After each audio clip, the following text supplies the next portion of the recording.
दुनिया के 7 ऐसे इत्तेफाक जिन्हें जानकर आप भी हैरान हो जाओगे। नंबर 1, यह कहानी है ब्रिटिश आर्मी के मेजर वॉल्टर समरफोर्ड की, जो वर्ल्ड वॉर 1 के दौरान में जंग के मैदान में थे। तभी उनके ऊपर अचानक से बिजली गिर जाती है, जिससे उनके कमर के नीचे का हिस्सा पैरालाइज्ड हो जाता है। फिर बीच में रिटायरमेंट के बाद एक नदी के किनारे मछली पकड़ते वक्त बिजली फिर से उनके शरीर पर आ गिरी और उनके शरीर का दाहिना हिस्सा भी पैरालाइज्ड हो गया। लेकिन 2 साल बाद इलाज से वो पूरी तरह ठीक हो गए, पर 4 साल बाद फिर से उनके ऊपर बिजली आ गिरी, जिससे उनका पूरा शरीर पैरालाइज्ड हो गया और कुछ ही दिनों में उनकी मृत्यु हो गई। लेकिन मौत के बाद भी बिजली ने उनका पीछा नहीं छोड़ा और 4 साल बाद बिजली उनके कब्र पर गिरी, जिससे उनकी कब्र भी नष्ट हो गई। नंबर 2, अमेरिका के एक फेमस राइटर एडगर एलन ने अपनी एक book the narrative of Arthur garden of 9 में एक फिक्शनल स्टोरी लिखी थी, जिसमें उन्होंने 4 नाविकों के बारे में जिक्र किया है, जो समुद्र में भयंकर तूफान के बाद रास्ता भटक जाते हैं और खाना खत्म होने के बाद 3 दोस्त मिलकर चौथे व्यक्ति को मारकर खा जाते हैं,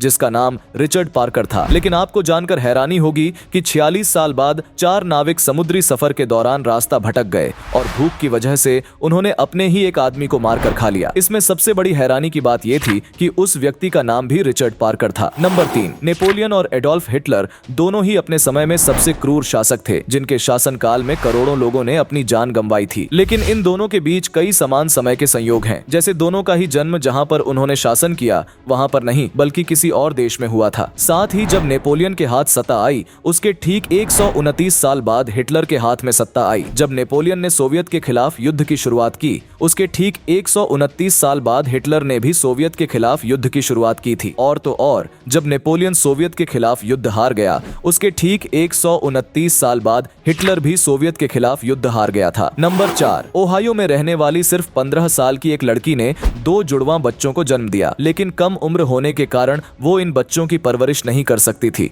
इसलिए इन दोनों बच्चों को ओहायो में रहने वाली 2 अलग अलग फैमिलीज ने अडॉप्ट किया।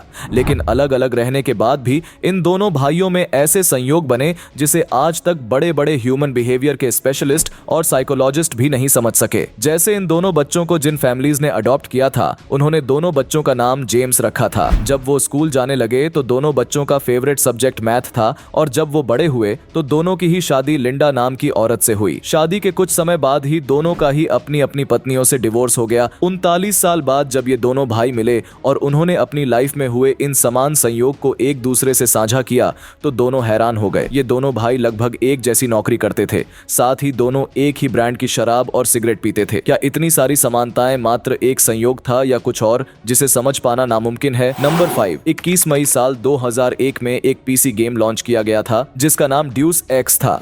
इस गेम की स्टोरी में अमेरिका के न्यूयॉर्क सिटी को दिखाया गया था, लेकिन गेम के डेवलपर्स ने गलती से न्यूयॉर्क के ट्विन टावर को गेम में ऐड करना भूल गए। जब इस गलती का पता गेम कंपनी को चला कि वो गेम में न्यूयॉर्क सिटी के नक्शे में वर्ल्ड ट्रेड सेंटर को ऐड करना भूल गए हैं, तो उन्होंने गेम की कहानी को ही बदल दिया और उसमें यह दिखा दिया कि एक आतंकी हमले में वो ट्विन टावर तबाह हो गए। हैरानी की बात थी कि गेम लॉन्च होने के ठीक 4 महीने बाद 11 सितंबर 2001 को आतंकी हमले में इन टावर्स को गिरा दिया गया, जिसमें हजारों लोगों ने अपनी जान गंवा दी, जिसके बाद से यह गेम भी काफी चर्चा में आ गई थी। नंबर 6, इस इमेज को ध्यान से देखिए। आपको भी लग रहा होगा कि ये दोनों महिला जुड़वा बहन है, लेकिन ऐसा नहीं है। इस इमेज में दिख रही पहली महिला एक फेमस इजिप्शियन एक्ट्रेस जुबैदा है और दूसरी महिला आज के समय की हॉलीवुड की एक फेमस एक्ट्रेस जेनिफर लॉरेंस है। हैरानी की बात है कि दोनों की शक्ल हूबहू मैच होती है और दोनों के काम भी, बस समय अलग अलग है। नंबर 7, यह स्टोरी युगोस्लाविया में रहने वाले फ्रैंक सेलेक नाम के एक व्यक्ति की है, जिन्हें दुनिया का सबसे लकी मैन भी कहा जाता है,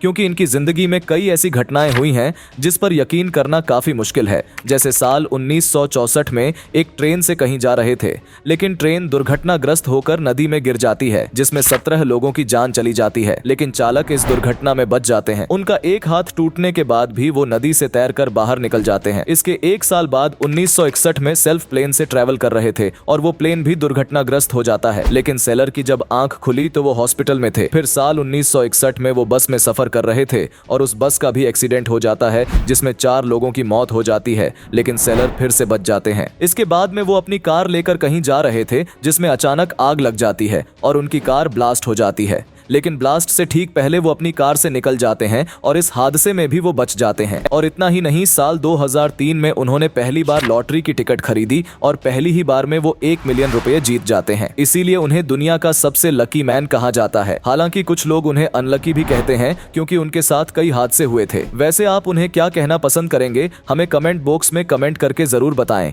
और अगर आपको हमारी ये वीडियो पसंद आई तो वीडियो को लाइक और चैनल को सब्सक्राइब करना ना भूलें। मिलते हैं नेक्स्ट वीडियो में। धन्यवाद।